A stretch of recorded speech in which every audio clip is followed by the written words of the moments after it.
Anybody would like to chant the Pranam mantra as I'm doing? Because I like to doing myself for my mind to be in devotional mood. But if you like, you can lead and I can follow after you. That's fine. So you mean to say Om Ajnanatimirandasya Prabhuji? Yeah. Om Ajnanatimirandasya Mandasya Jnananjanashallakaya Chakshuru Unmilitam Yena Tasmai Sri Gurave Namaha Sri Chaitanya Chaitanya Manobishtam Manavishtam Madhubhistam Swapitam Praptam Yena Bhutale Swayam Rupa Swamrupa Gadamayam Gadamaya Dati Swapadanti Padhantikam Vandeham Sri Guru Sri Gitapadakamalam Sri Gurum Vaishnavam Cha Sri Rupam Sagrajatam Sagana Raghunathanvitam Tam Anvitam Tam Sajivam Sajivam Sadvaitam Advaitam Savadhutam Savadhutam Parijana Parijanam Sahitam Sahitam Krishna Krishna Chaitanya Chaitanya Devam Sri Shri Radha Radha Krishna Krishna Padhan Radharani Sahagana Lalita Lalita Shri Shri Vishakam Vishakam Anvitam Shah He Hare Krishna Krishna Karuna Karuna Sindhu Dina Deenabandhu Jagatpate Gopesha Gopika Gopika Kanta Kanta Radha Radha Kanta Namostate Namaste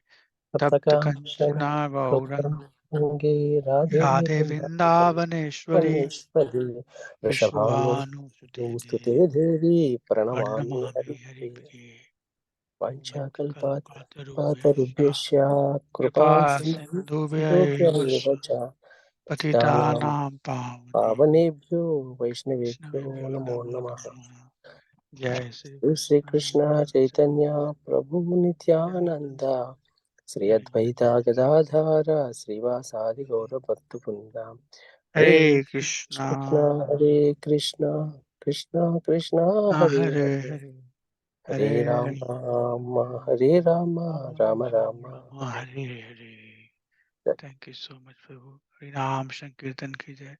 Jai Hare Jai Krishna Mahamantra ki jai. Symbol Bhaktavind ki jai. Anant Koti Vaishnavind ki jai. Divine Gachara Prabhupada ki jai. Sri Guru Gauranga ki jai. Hare Krishna. So I want to make sure that we are talking. Can I have the cameras on, please? I need some interaction with devotees and to also make sure that you all are on the class and you are paying attention to it because this is extremely powerful class, very powerful class, and I don't want to let it go very easily. So this chapter is titled Devotional Service. Can you can you believe such a powerful chapter just by the title? It's Devotional Service, chapter 12. And this is the last chapter for module 2. So after this chapter, devotee who has, devotee who did not give the exam for module 1, if you want to do module 2, yes, you can do. You don't have to worry. Anytime, anything that you want to do, it should be okay. As long as you give the exam for all the module. I have to make sure that before giving the certificate, you have given the exam for all of the modules. But not necessarily you have to stay in order. If you're going to stay, that's fine. If not, then let's work and I'll try to adjust and help you get there. Not a problem. So this chapter is very, very powerful chapter. Only 20 verses, not many verses, but it kind of summarizes all the learning that you have so far and goes even more than that. So I'm not going to be in rush for this chapter, although we have only 20 verses, but I would like to really take time and ask, questions as I'm going and making sure that we all have understood everything so far. So anybody remembers how 11th chapter is ending? What was the criteria Krishna has said about devotee who can have his darshan or who can see him? What the criteria Krishna has put forward? Anybody would like to share? You should have faith. What exactly was the statement he said? It's on the slide. You can see right there, the last part of the slide. What is the prerequisite he's saying? Pure bhakti. Yes. Krishna said at the end of chapter 11 that pure bhakti is the prerequisite to That see guy. him.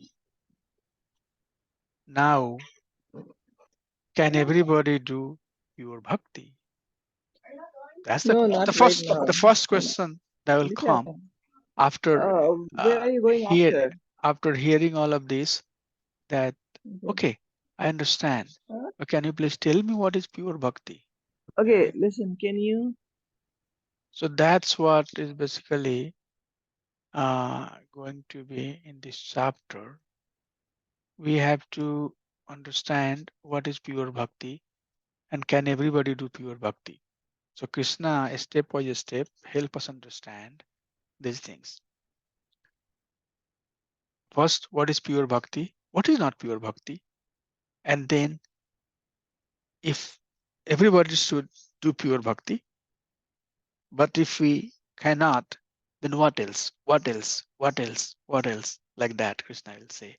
So the next chapter that we are going to, so Mataji, you are right. Krishna said that, and that was the essence of chapter, like that. That was the essence of chapter 11, where Krishna said that essence of Bhagavad Gita is performing pure bhakti. And only who has performed pure bhakti, has done pure bhakti, will be able to see. So obvious question comes, what is pure bhakti? So Krishna is going to help him understand because Arjuna wants to understand what is pure bhakti. Who is better, personalist or impersonalist? So is this term clear, personalist or impersonalist? Can somebody share what is your understanding about personalist versus impersonalist? Personalist means sees the God as a person or the human form. Not Then he exactly can, human form. Lord or does not have a the human form. form, but like human Yeah, or a person like human, right? yeah, like a Features, form. yeah, Yeah, he form. thinks that Yes. God has a form, maybe like Rama, Krishna. So these are all human forms, Mm, of course, but uh, other variations are there. Say Narsimha yes. is line form. So, but it is a Yes. form that is a Yes. personalist. Pretty good. Yes. Like, Vishnu form, Krishna's form, Lord Ramchandraji form, or Narsimha Devi said, all of Line. this form, Bra form, Kurma form. So Lord has a form, right? Rupa in Loop. Sanskrit. Good. Loop. And then what is impersonal? Impersonalist maybe sees God as no form. Maybe is Mm, like a Brahma Jyoti or something Brahm in Sunya. Jyoti, I don't know. Sunya, yes. Brahman Jyoti is a example. Uh, God is light. I still remember vividly. I was talking to one devotee in Columbus. Mataji was saying, Bhagwan kya hai? Bhagwan Prakash hai. She was teaching me. Krishna is light. She was from Punjab, so she was talking in Hindi. Bhagwan is light. Right? People think nature is Bhagwan. People think karma is doing everything. Right? So there are different impersonal understanding of Supreme Lord, thinking that Lord is everything without form. I saw Brinda Mataji. Did she leave? Okay, she's here. I'm here, Prabhu. Thank you, Mataji. Thank you. So, personal or impersonal? And then, so Arjun is asking, who is better? You said bhakti is the requirement. Is Brahmanwadi is better or Bhagwanwadi is better? So, personal is better or impersonal is better?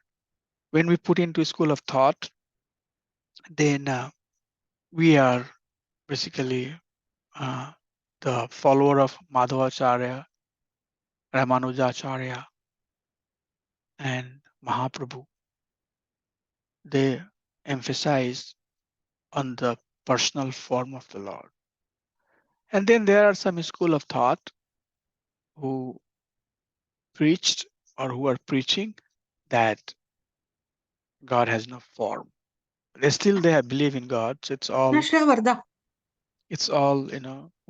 they all are believer in God, but just different way they are understanding the Supreme Lord.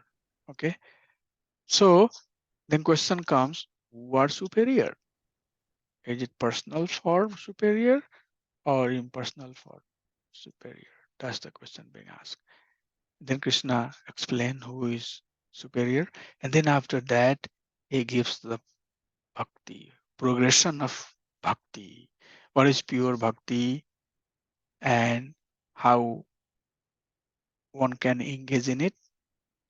If you cannot engage in what you can do, what you can do, what you can do, what you can do, like that. So very much pure bhakti we have studied in chapter 9, 10. And then we had Pradhan Bhuta Bhakti, where bhakti is secondary, where bhakti is primary, but other gunas are secondary. But there is some mix. So when you say primary, secondary, means there is some mixture. And then entire first 6 chapter talks about Jnana Yoga, Dhyana Yoga, Niskam Karma Yoga, Sakam Karma Yoga, right? So if we go from bottom to top, then we say Sakam, Niskam, Gyan, Dhyan, Bhakti. Or you can come from top and go down. So Krishna here starts, what is Bhakti? Because that's what Arjun wants to know. And then he slowly goes down. And finally, he says, what are the qualities that is very dear to me? For sure, qualities of bhakta, right? 26 qualities of devotees. So in different way, Krishna will enlist, he's going to tell what are those qualities that make devotees very dear to him. So this is very, very powerful chapter, extremely powerful chapter. So let's get into the chapter. So what we'll do is that we'll take turn and read. I think reading is helping. I can see that. And then any terms that comes here, as one devotee is reading, one person will read one slide. As we are reading, if there is any questions or anything that's coming up in the mind of anybody, we'll talk about it. We want to understand this chapter very nicely, each and every statement, so that it will help us to come to the stage of pure bhakti. So who would like to read this slide? I will read. Please read, Mataji. Arjuna's Arjuna's inquiry: who is better, personalist or impersonalist? In the previous chapter, Krishna concluded 11.55 with the supremacy of Bhakti Yoga or devotional service unto his personal form as Shyamsundar. Nevertheless, there are people who prefer to mediate on the impersonal Brahman. Should be Arjuna meditate. I think it's a spelling error, but thank you. It should be meditate. Prefer to prefer to meditate on the personal Brahman. impersonal Brahman. Arjuna inquires about these two classes of people and clarifies his own position being attached to personal form of Krishna. Krishna establishes pure Bhakti Yoga is the highest process for realization of the absolute truth. Yes. Sloka. So one thing that I would like to mention, that when Krishna was talking to Arjun, he was not talking like that, okay, chapter 11 is done. Now chapter 12 is going to start. Or chapter 12 is done, 13 is going to start. That was not the way Krishna presented it. It is just a continuous discussion, sequential talk. Like when you and I talk, we switch from one type of topic to another topic to another topic, right? So likewise, Krishna and Arjun, they are talking, and our acharyas have presented as the topic is shifting, they have presented them in a chapter format. So just for FYI. So in the 11th chapter, you see, and now one thing that I have tried to do all the way, connect the dots from one chapter to another chapter, how the transition is happening, why that discussion is happening. So you can see clearly here, Krishna said that bhakti is required. Then Arjuna asking, okay, tell me about it, right? So that's how we are getting into their discussion. Yes, Mataji, please continue. Arjuna's Vrinda. inquiry. Yes, Mataji. Arjuna's inquiry. Who is better, personalist or impersonalist? Who is perfect knower of yoga or the process of quickly attaining you? Yoga Vittamaha. Amongst the following two, a personalist devotee who always worship you, Bhaktastvam Paryupashate, as in 11.55. An impersonalist meditator who worship the transcendental Aksharam, unmanifest impersonal Brahman. 9.15. 2 verse 2 to 7. Personalist versus impersonalist. Supremacy of Krishna Bhakti. Pure devotee of Krishna or most perfect in yoga. Arjuna Vacha. Mai Aveshya Manoyemam. Those who fix their minds on my personal form and Nitya Yukta Upashate are always worshipping me, desiring to associate with me. Shraddhaya Parayopetas, endowed with great and transcendental faith.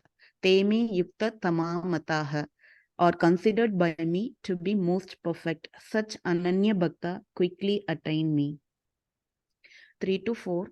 Process and destination of impersonal Brahman worshippers.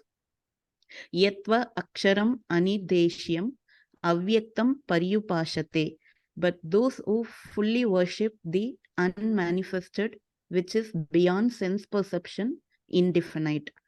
Sarvatra Gam Achintyam Cha, all pervading, inconceivable.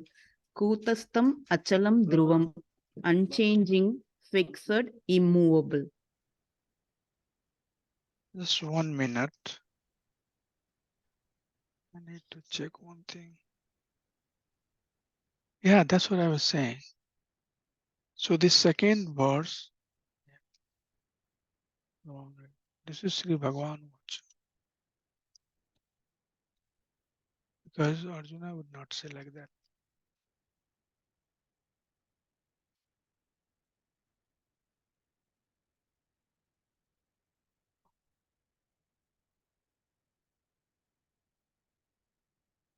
Yes. So pure devotees of Krishna are most perfect in yoga. Sri Bhagavan Vacha. I would just like to little bit emphasize another point. Mai Aveshya Manoyemam. Ah, so beautiful. Right? Mai always refers to Supreme Lord Krishna.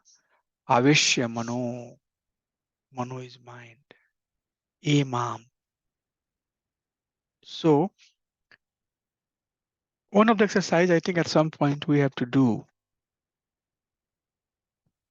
that how many times Krishna has used this word Mai Mam, and what that Mai or Mam or Aham is referring to, or what that's referring to. Is it directly referring to Krishna, or is it referring to his other form, such as his Purusha avatar, or his Guna avatar, or his Lila avatar? What form of incarnations of Supreme Lord is referring to? In this particular verse, Mai Aveshya Manu Imam. Imam, Krishna is personally talking about himself. This Mam, when he says that there are many places Krishna uses the word Mam or Aham Sarvasya Prabhav. that directly referring to Krishna. But then he says that this Prakriti, Parlay, and creation comes and goes, and it happens under Maya Adhyaksha. So at that time, although Krishna is saying it's Maya Adhyaksha happening under my instruction, under my, but it's not referring to Krishna. It's referring to his one of the incarnations, such as in this case, Karnodakshay Vishnu. So Krishna refers himself in different way. So Shastra is the concept of Anga and Angi. Anga and Angi. So Anga is basically parts of the body.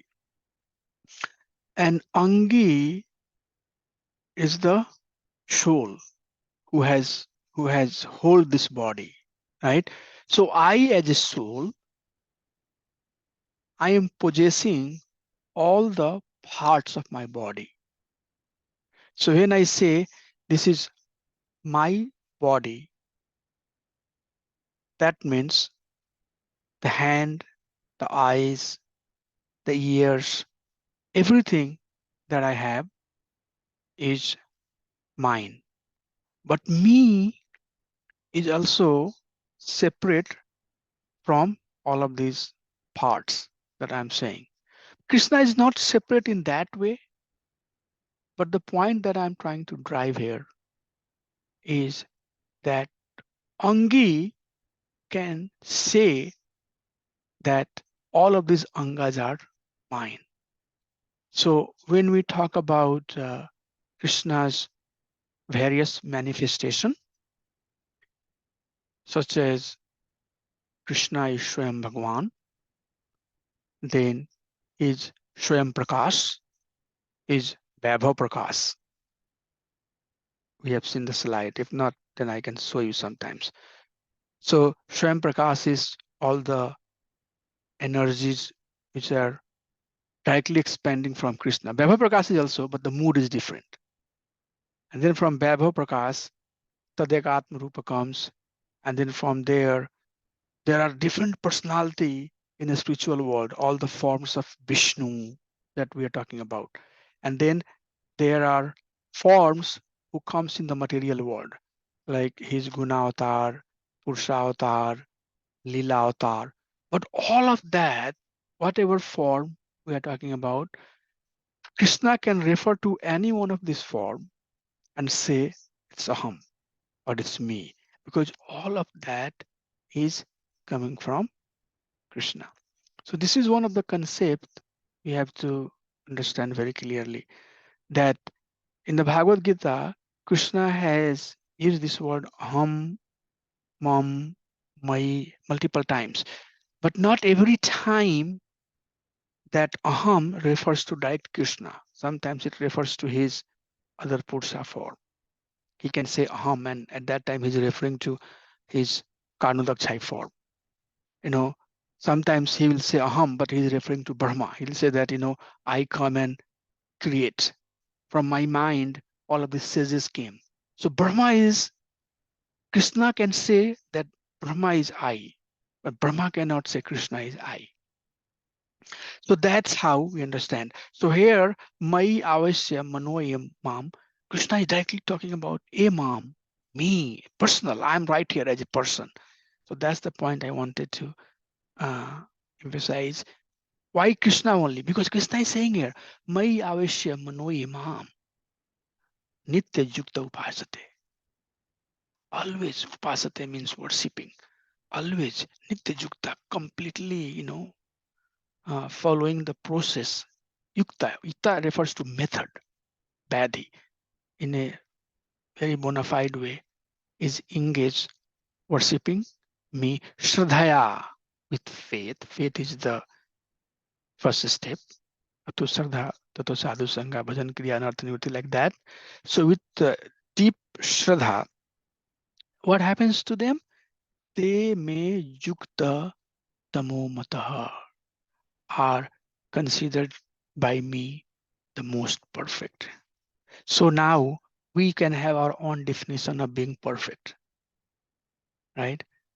But which definition we should go with? Dharmam tu sakshat bhagavata pranita. Whatever Krishna is saying is dharma. That's what not we are saying. But Krishna said in previous chapter that Asit, Devala, Narada, all of them have accepted. So very, very beautiful verse. This verse is, very powerful verse. It answers tons of the doubt and questions that we have. Very clearly, Krishna says, those who fix their mind on my personal form and are always worshipping me, desiring to associate with me, endowed with great and transcendental faith, Shraddhaya, Parupasate, Upasate, Parupasate, Paro, Upetash. That too, if you break it, Paro, Upetash. Upetas refers to transcendental. Paro Upetas refers to transcendental. Faith that is transcendental are considered by me to be most perfect. Ananya Bhakta. So, pure devotee. What is pure bhakti? So, who can see? Krishna is saying to Arjuna, pure bhakta. Here is a definition, another definition of pure bhakti. The person with transcendental faith engage in my devotional service to my personal form, not my personal form. In my opinion, he is pure devotee. It's a very important verse.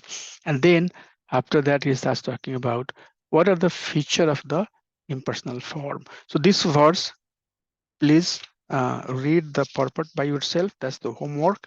And Prabhupada has made commentary on these words. So unmanifested, which is beyond the sense perception and indefinite. So these are some of the elements of impersonal feature of Lord. Unmanifested, no manifestation, beyond sense perception. We cannot know when you look at the deity of the Krishna, Sakshat Bhagwan, and we can, whatever understanding, awakening of our consciousness is, we can perceive Krishna in that way. Our senses are perceiving, and it's definite, it's not indefinite, all pervading. And it's inconceivable, unchanging, fixed, and achalam, immovable. So all of these are elements of impersonal Brahman. So if somebody will ask, if the exam has this question, please write the various elements as prescribed by Krishna to his impersonal form, then unmanifested, beyond sense perception, indefinite, all-pervading, inconceivable, unchanging, fixed, and achalam, dhruvam, achalam, kutah astutam. So all of that is his impersonal feature. Is it clear? The concept is clear here? Can I move to next slide? Okay, let's move to next one. Somebody else can read. Hare Krishna Prabhu. Please read. Personalist versus impersonalist, supremacy of Krishna Bhakti. 3 to 4, process and destination of impersonal Brahman worshippers. Sanniyam Indriya Gramam, by the process of controlling various senses. Sarvatra Samabuddhaya, being equally disposed to everyone. Te prapnuvanti mam eva. Such persons at last achieves me. That is impersonal Brahman. Sarvabhuta hite rata, being engaged in the welfare of all. If the personalist also attains Krishna, what is the foundation for Krishna saying in 12.2 that the personalist devotees are superior attainers of him? Right. So you can see here, right? Krishna says that this is the verse being referred. The That most perfect. right. So they are the most perfect person. But here, after giving the definition of what is his impersonal form. He also says that the process and destination of the impersonal Brahman worshipper. So impersonal worshipper, they can also, such person at last achieve me. So now we'll talk about that, what exactly the meaning of that statement. So the question comes, okay, personal can also achieve Krishna and impersonal can also achieve Krishna. Krishna will later explain the later verses. It's very easy for personal to attain me, but for impersonal at last. We'll talk about that. What is at last? But that's why this statement is saying here. Okay, so if the personalist can also attain Krishna, what is the foundation for Krishna's statement in 12.2? That personalist devotees are superior. So we'll see some of those statements to justify that. Let's read it, Mataji. Fifth, troublesome path of the impersonalist. Kleshodhikataras tesham.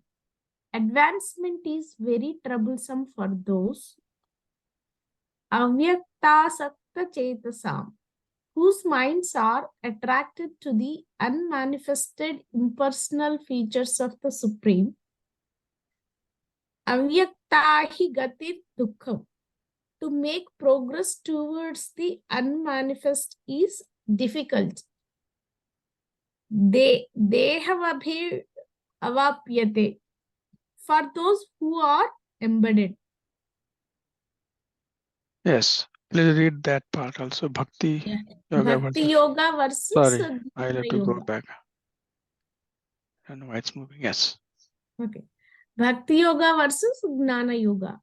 Those who worship the impersonal feature of the Supreme Lord are called Jnana Yogis. And those who performs the devotional service in full Krishna consciousness are called Bhakti Yogis. Like the Supreme Lord, the living entity is also originally Satchitananda, eternal, knowledgeable, and blissful. By Jnana Yoga, an embedded soul may realize the eternal and knowledge aspects of his original nature, but the blissful portion is realized only by Bhakti Yoga, which is easier and natural for the soul. By the grace of some devotee, a transcendentalist, highly learned in the process of Jnana Yoga, may come to the point of Bhakti Yoga. Even that goal of impersonal Brahman, which is attained by Jnana Yoga, by such suffering is only by having a mixer with Bhakti. Without Bhakti to the Lord, the worshipper of the impersonal Brahman obtain only suffering and not Brahman. Through the Bhakti Yogis also endure difficulty in controlling senses and engaging in the various angas of Bhakti. Because of the appearances of Krishna's blissful form, they don't experience the same sufferings as impersonalists. So I would like somebody to summarize. I know it's a little difficult, but take a chance and try to explain what are some of the key concepts, whatever you picked up. Let's talk about it. I don't want to rush through it, as I said. It's going to be very much clear your understanding so far. The statement that we have here, Bhakti Yoga versus Jnana Yoga, a lot of powerful statement here. So let's talk one or two points that you picked up, whatever you picked up. Maybe for Jnana Yogi is like, I think previously we have seen Ashtanga Yoga and all, right, Prabhuji? So they have to control all their senses. I mean, in the Ashtanga Yoga also it said it is total 8 steps. So where they can, they have to control their senses. Maybe they may go into the secluded places and they will try to do asanas and all, pranayam, try to control that everything. senses and equipoising, and then only they will try to go to that. Try to later slowly they will go to the bhakti, and then they will realize the Brahman, where it is so difficult. Where with the bhakti yoga, with the complete Krishna consciousness, by seeing the Krishna's form, it is little easy compared to, because they no need to do all those things. Not Still by little easy. Krishna is not saying little easy. You will hear in the later verse. He will say that it's very easy. That verse has not come yet, Mataji, but it's much easier on the personal because form. we no need to control the various senses as like a impersonalist. Right? Yeah. Look, sense control is there for the bhakta also. What is four regulatory principle? But we don't have to do core or very intense austerity that they do. So Like okay, live in by a lonely comparing place, self live in a control, lonely place. Yeah, go yeah. ahead, Mataji, please. No, But no, good, just thank you. You that made a lot of good points. Yes. we wanted to see the difference between the controlling senses between them to bhakti yogas, right? Yeah. Yeah, Yes. both have Continue. to control, Continue. but yeah, no, just I'm thinking both have to control, but compared to bhakti yoga, it is easy compared to those persons, because they have normally they have to go to the secluded places, and it is forceful controlling rather than on the stage of controlling, right? Yes. I don't know what I feel is like uh, the senses anyway, as we discussed in the previous chapters, senses is controlling is always difficult, but showing the higher taste is easy rather than restraining the senses. That's where in the previous chapters also we read that if you try to restrain some point, you might fall. Those things may happen for impersonalist, is less chances for bhakti yogas. Yes, yes, you picked a point. That's perfect point. Yes. So their sense control is compared as shoch, the washing, taking bath of the elephant. Krishna in second chapter also has talked about the sense control of Jnani. But it's okay. Please continue. Please continue whatever you have. Then I'll start talking. Please go ahead. But you are making a lot of good points, Mataji. Thank you so much. Yes, please continue. No, thank you, Prabhuji. That's the main point I just wanted to mention about senses. Yeah. Prabhuji, Hare Krishna, Yeah. Prabhuji. Yeah. Can I add a little Yeah, bit? yeah. So, what I picked up is for the Bhakti Yogi, the natural tendency of the soul, which is to be with Krishna and enjoy his blissfulness, which is natural. So when Bhakti Yoga is done with the with the knowledge that our position, what is our position, the feeling of Sachidanand is little bit easier to achieve. And whereas when we do Jnana Yoga, we are constantly struggling to to to accept the supremacy of the Lord in his Sachidanand form. Wow. That's itself is a separate presentation, but very good point. Thank you for catching that. I'm looking for the slide where I can make the point very clear, but yes. Okay, continue, Mataji. Thank you. That's all from my side, Prabhu. Yes, so Sat Chit Anand, that's the feature of the Supreme Lord. And the full understanding of Sat, Chit and Anand, form of the Supreme Lord, is received only through the process of devotional service. So any other process, it does advance the soul to the higher stage. So But here, yeah, sorry, Prabhuji, the point of equally making equal to everyone. Say Bhakti Yogas, or maybe they may see the Krishna is in everyone, in every soul, and parts and part there Part and everyone is parcel.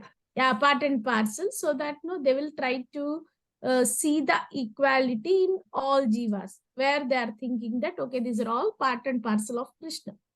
So what is the feeling of these impersonalists to just to see equally everyone? What is their They intention?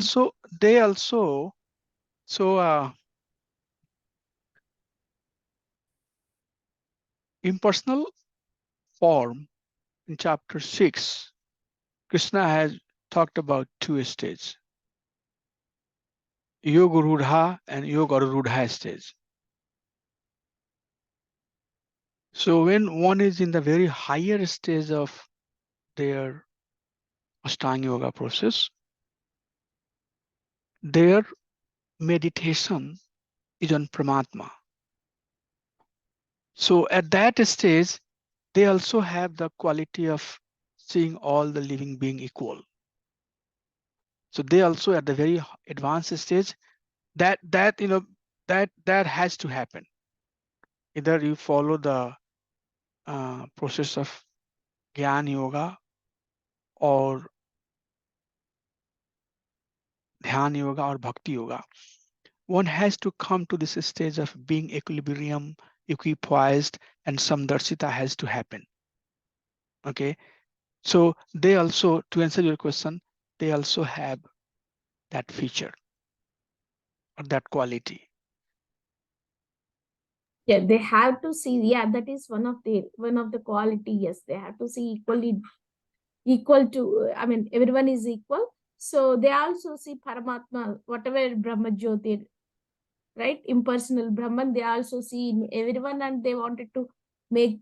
They wanted to see everyone is equal, or just it is a stage. Okay, I Right. need So to. their seeing is that As I you control are my. also Narayan, I'm also Narayan. You are also God, I'm also God. Right. But our seeing of equal is that we all are part and parcel of the Supreme Lord. So equal seeing, but the way they perceive that equality is a little different. Impersonal think that we all are basically Lord, and Maya is creating an illusion. So we have lost our own identity. So through the Gyan process, we can come to that stage where we can realize who we are. But Bhakta always think Jivara Sarupa Nitya Krishna Das. We are always subservient of the Supreme Personality of Godhead. Okay, thank you. Anybody else would like to share anything? Nothing right, nothing wrong. I just wanted to give you opportunity to share your understanding. Prabhuji, can Good. I ask? Yes, please. Please. Can I please ask a little bit question about my own answer? Yes. So the Satchitanand Vigraha, if we do not accept or suppose impersonalists don't accept the Vigraha form, like the personal form, that is when they cannot understand, like only a person can enjoy, an impersonal thing cannot enjoy. So Sachidanand, Krishna has a Sachidanand Vigraha form, like personal form. That form is only when we only bhaktas can realize that. Is that my Yes. understanding true? Yes. Right? Yes. That's true. The form of understanding, complete form of understanding, happens when the soul is empowered to understand Sat, eternity, feature of the Lord, Chit, knowledge, feature of the Lord, and Ananda, feature of the Lord. So, since you are asking and you made point before also, Shat, Chit, Anand, three features, okay? Brahmanwadi has, and if you can make a note, that'll be very nice for you. Brahmanwadi has understanding of the Sat, feature of the Lord, that Lord is eternal. And Paramatmavadi has both Sat and Chit feature, where a supreme person is a conscious being. Okay, Sat only gives understanding that Lord is eternal, is very powerful. He can do anything. We have to be subservient. That's the Sat feature. And Sat Chit feature gives understanding that, oh, not only eternal, but the Supreme Lord is a conscious being. So consciousness part comes. And Bhakta has Sat, Chit and Ananda part. And Ananda is bliss. Oh, Lord is a eternal person. He's not like us. He is a conscious being. And he has conjugal, madhurya, dasya, shakya, relationship. He has a relationship with his devotee. And he's always blissful, enjoying that relationship. So this category of realization varies depending on what is your object of meditation. Your object of meditation is eternity, then you just Brahman, eternal part. There is no conscious aspect. There is no bliss relationship aspect. Okay, so that's what is being said here. That living here, the second statement, Sat Chit Ananda, and we read that, so I don't want to repeat it. So when one is Gyan Yogi or Dhyan Yogi, they get up to consciousness feature, Chit feature. But Bhakti Yogi gets up to the Ananda feature of the Supreme Personality of Godhead, where they can understand that Lord has relationship and he's enjoying, he's blissfully engaging in that relationship. Okay, Mataji? But Yes, that Prabhu. doesn't Thank you. happen with Gyan Yogi. Okay, anybody else would like to say anything before we move to the next topic? So here also the impersonalist also somewhere has to feel that Ananda uh, to get that stage, Prabhuji, or he never get that one, because it is said that he also comes to the bhakti path, then only he experience that Ananda part. Later. So for that, let's see this slide. I would like to go through this slide. I have gone through it, but now it will make more sense to you because we saw that. So this is the steps of evolution of consciousness. Do you remember this slide? Mataji Prabhu is saying this. Yes. So these are different stages of consciousness. So karma kanda, which is ignorance, one can elevate to the sakam karma yoga, which is in the mode of passion. And then from sakam karma yoga, they come to niskam karma yoga. And niskam karma yoga, we talked about there are two types. First, niskam karma yoga, where one is acting for the purification of heart. So I'm summarizing the essence of all the teaching that we have gone through. So unless and until one's heart is not purified, one is not qualified to engage in the process of Jnana Yoga. Okay, so when once one heart is purified, then he can take the process of Jnana Yoga, or he is qualified to take the process of Ashtanga Yoga too. Okay, but these steps are in the mode of goodness. Okay, so that will give you a lot of understanding. Many of your doubt should be answered. So all of these Jnana Yoga or Ashtanga Yoga, they are in the mode of goodness. But in each stage here, Sakam Karma Yoga, the result that they get out of bhakti. So there is every step has some bhakti, but bhakti is not very prominent. Okay, so you have to understand that Niskam Karma Yoga is Guna Bhuta Bhakti. So Guna is prominent, but there is some Bhakti too. But our Acharyas has given us the guidance that the result that they get, is not because of anything else, but the Bhakti that they have. Bhakti gives the result. So after this Niskam Karma Yoga, Gyan Yoga, or Ashtanga Yoga, at this stage, when one is fully situated in the mode of goodness, they have taken the Karma Sannyas.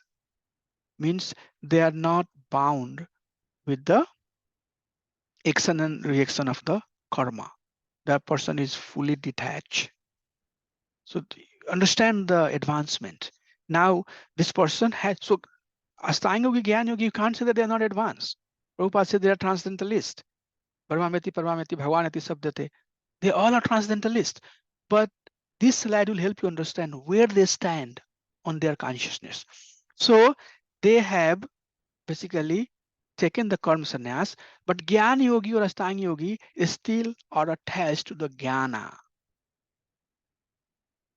Okay, but Krishna's Bhakti Sharapadhi Vinur Muktim Tat Parvatena Nirmalam Rishikena Rishikesam Shevanam Bhakti Uchyate.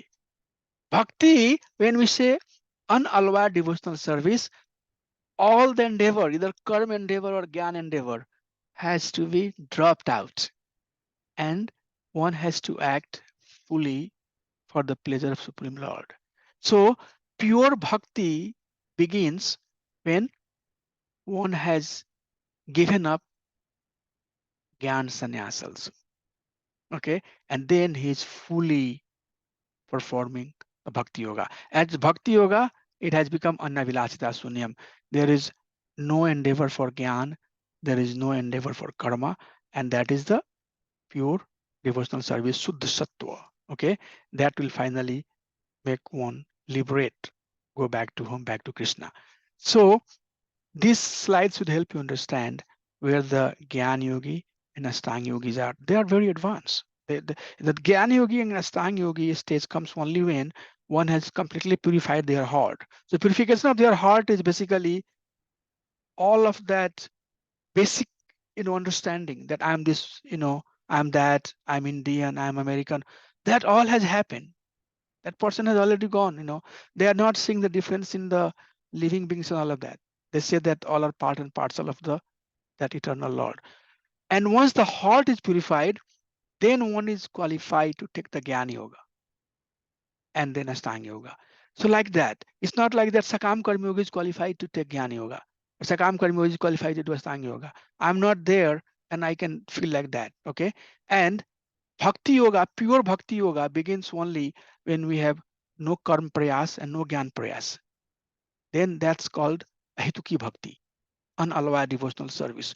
So that pure Bhakti Krishna is talking about.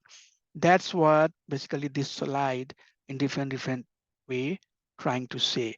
So one has to endeavor to come to this stage of pure Bhakti, where Gyan Karma Anavritam, free from Gyan and Karma.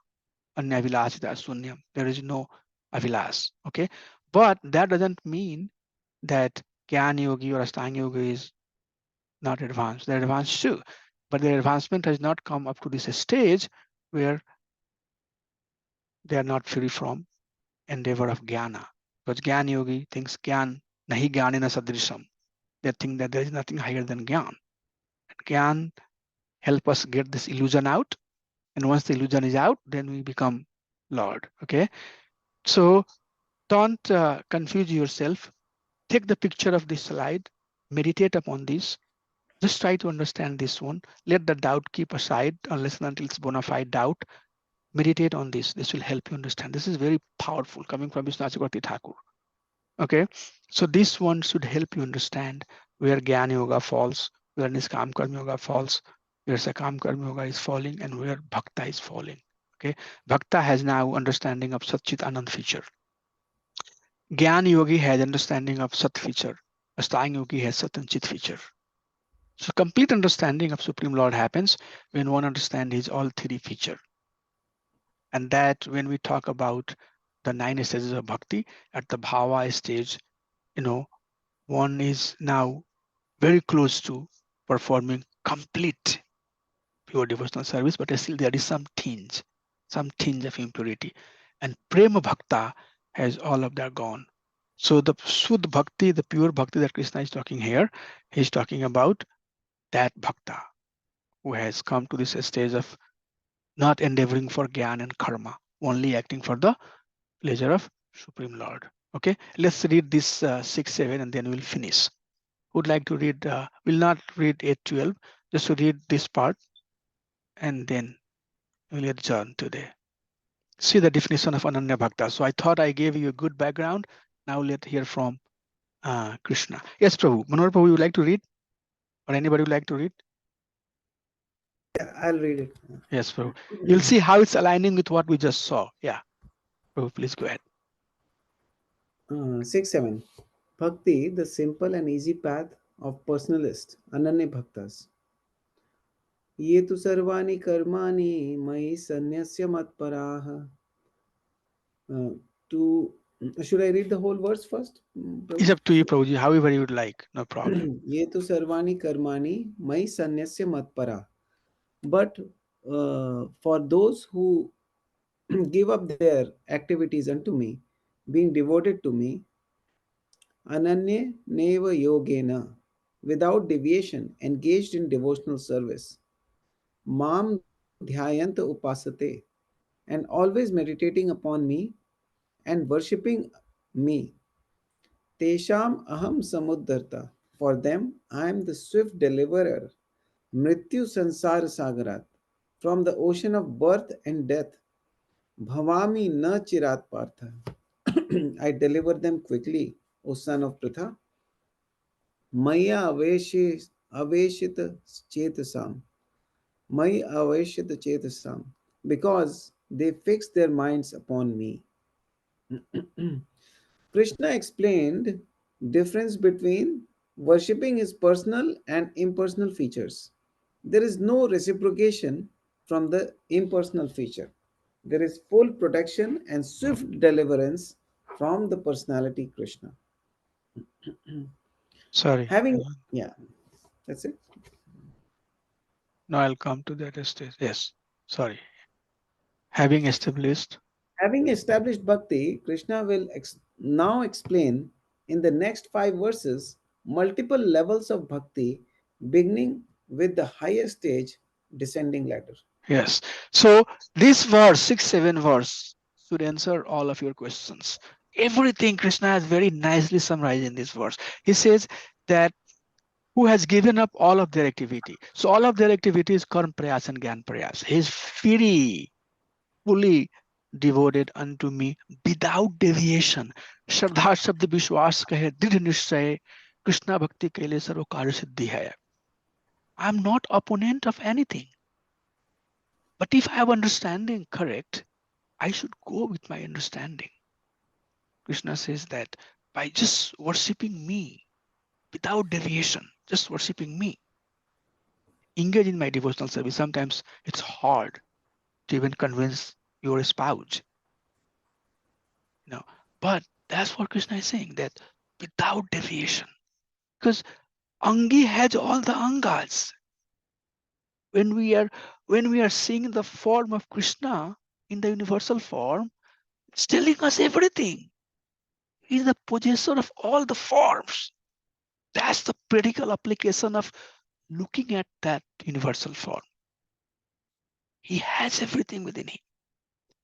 And with that mindset, person without deviation is meditating and worshipping me, Krishna says. And what happens to them? I swiftly deliver them. From what? Mritu samsar shagarat. Shagarat. Shagarat refers to ocean. Right? Sagar is ocean. Krishna is saying that this sansar sagar that we have, very difficult, right? Very, very difficult to cross over. He says, I very easily take them out. I deliver them very quickly. All of that. not at last, very quickly, because they are fixed upon me. My dear devotees, it's my humble request at your feet. Don't underestimate this statement. Don't think I know this. No. Years and years and years and years and years and years and years and years, with very serious and seriousness, we have to focus to align with this statement. Fixing mind upon me without any deviation. Don't underestimate this statement. Don't think that this is a very simple statement. So that's what we endeavor through the process of sadhana bhakti, through our seriousness, through developing the right mood, not carrying on who we are, rather trying to carry the message, bhargrahi, sargrahi. Have you heard? Bhargrahi is very tired, carrying all the weight. Sargrahi takes the essence of it and works on the essence. So we should try to be sargrahi. Take the essence of what Krishna is presenting. Try to see how I can see the way Krishna is asking us to see. And if we do that, then only in that condition we can have a fixed mind upon Krishna. So giving the benefits of pure devotional service. And what is pure devotional service? Setting up the foundation that how personal form is far superior than his impersonal form. Now Krishna is going to give us the process again. Devotional service, that's the essence of this chapter. So now in next few verses, we'll hear about the stages of bhakti, and then Krishna will also tell, so kind Father. That's why Bhagavad Gita is essence. Then he will tell, if you have really come to that stage, what are some of the qualities that you will have? How you can check that you are there. Beautiful, perfect chapter. Personal, impersonal, very nicely Krishna summarized what is better, what is pure bhakti, what are the stages of the bhakti, how you can get there, and then finally, if you have gotten there, what are going to be some of your qualities. That's how this chapter will finish. So I would like to stop here and stop sharing my screen. And first thing, please, as I said in the beginning, after this chapter, we're going to have the exam for second module. And if you have not given the exam for first module, don't worry, you can do any time. If you think this will be easier for you, let's do it. The devotee who gave the exam, they just went through it, and I'm not going to be too heavy on it. If you give the sufficient time and go through it, it's going to be much easier. Much easier if you just stay on time with the group of devotee. That itself will be sufficient. So I'm just going to basically let you think and see if we can give the exam in 2 weeks or 3 weeks. Next week, I'll finish this chapter. Then after that, I'll start chapter 13th. But if you like to give the exam after 2 weeks or so, just, make up your mind. I'm not going to ask the date. I'll ask next class. But I would request that try to stay together and do it. You'll be proud of yourself. That's how we have done. Always good to get it done on time. Little bit pain here and there. Later it becomes more pain because now we have 6 chapter. Later we have 12 chapter. Later 18 chapter. So now very difficult when you have finished 18 chapter, go back and study first 6 chapter. So please just stay on time and quickly we can go through this and you'll have certificate and everything. With that, I would like to pause and see if there is any realization, anything anybody has, doubt, recommendation, anything before we adjourn. Was it clear to everybody?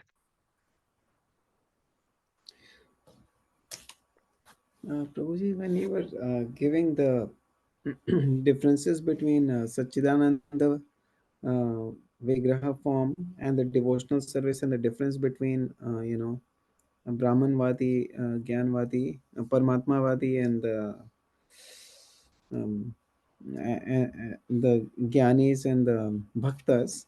Yes, Prabhuji. So And so, and you were also explaining the chart where we were saying about, um, the Karm Kanda. People engage in ignorance in Karm Kanda, then in passion they ignore in Sakam Karm Yoga, Nishkam. There are two questions actually. Yes, One Prabhuji, please. is when they are progressing in the path of karma in terms of going from very fruitive uh, to non-profit fruitive. You mentioned that there is a component of bhakti uh, in each aspect, and that's what yields the results. Is that correct understanding? I Yes, mean, Prabhuji. Yes, very yeah. correct understanding. Okay. Very correct understanding. The result that comes, it Mm, comes out of bhakti. So, for example, there are many people, right, who are Gyan Yogi, but mm, they still, they will close of I. Bhaj Govindam, Bhaj Govindam, Bhaj It's like name of Govinda. There is bhakti there. Without bhakti, it's very difficult to even come to that stage. There are many people who go to uh, holy places for karma kandic activity, rituals, but they are doing at the holy places. So bhakti is there. So bhakti carries on, maybe not in a very prominent way, but there is bhakti. They will put the water of Mother Ganges and then they will offer it to Mother Ganges. Bhakti is there. Bhakti is being done. So there is some bhakti, and the result that comes, Vishwanath Chakravarti Thakur says, coming from the bhakti.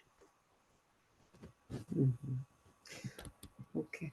I So, just give some example that mm, how. Sorry, Prabhuji, please go ahead. Sorry, no, I no, didn't know you were go talking. ahead. Yeah, You can no, complete. please you talk. I saw you that Sadhgujanand Prabhu sent me picture, and you were giving Bhagavatam class. I saw the picture. So you are, please. I'm sure you have the answer. Kindly help us understand. No, You can no, answer your doubt. no, no. We are learning and trying to solidify the I'm concepts. just sharing what I have learned, Prabhuji, but I'm sure you can share whatever understanding you have. I'll be happy to hear. Please. Yes, Prabhuji, Um, please. so, talking about bhakti, I mean, the difference when it says it's very difficult for a jnani versus very easy for a bhakta. So the typical example is given is like a cat who is holding a kitten versus a cat holding a mouse kind of thing. Mm, So a kitten is surrendered uh, and is totally dependent, wow. and versus the other example. Beautiful Uh, example. Yes. so I was thinking in similar lines that the bhakta is always doing devotional service. I mean, the service aspect is emphasized there by Srila Prabhupada also, because they are doing service, and that service gives them um, the taste for which it becomes very enjoyable experience, so to speak. I mean, it may not be Hmm. very flowery and very almost where, but they are able to endure the pain because they have that sense of Drive. service Mm, to serve follow the acharyas and serve them, and uh, like Bhakt Prahlad also says, like, I'm most worried about the other devotees. mm. Uh, I'm not worried about myself. I don't want any personal benediction. I want to simply, you know. So I Yes, was Prabhuji. thinking, yeah, Please in that continue. sense. Yeah. I was thinking that service part maybe is more important. I mean, which is a distinguishing factor. Which, Yeah, if there is no bhakti, how one will be drive to even take the service? So mm, people, this chapter is entitled a devotional service, right? And it's talking about pure bhakti. mm, Vishwanath, Bhakti Vinod Thakur in Jaya Dharma very clearly says that mood of bhakti is reflected by intensity of devotional service. So when mm, we are requesting devotee to engage in service, right? In our temple, we are trying to come up with, ideas and trying to engage devotee in services. mm. and everywhere we are trying, Right. people don't connect the dot. They think that this is something separate. That's not true. Engaging in devotional service is engaging in bhakti. Bhakti. Your cooking, your kirtan, your Bhagavatam class, listening, you know, Bhagavad Gita discourses, all of that is part of that's how you are expressing this is how you express your bhakti to Supreme Lord. Mhm. So yes, this uh, service part that you said is bhakti. Mm. One who is eager to serve, taking pain to serve. That's the intensity of their bhakti. I can do anything for Supreme Lord. It comes from bhakti. But there might be some other obligation, but the intensity, purity will come how you love the Supreme Lord. So I found the slide that I was trying to share, but can I share in next class? I'll share in next class, okay? Okay. It's already late, but some of you brought a point, and as I was going through it, I was looking for where the slide is. So I have a slide where I have presented this information. So I'll start next class from there, okay? Please next time try to keep your camera on, give full dedication. It will help you, okay? It will help you, I'm sure.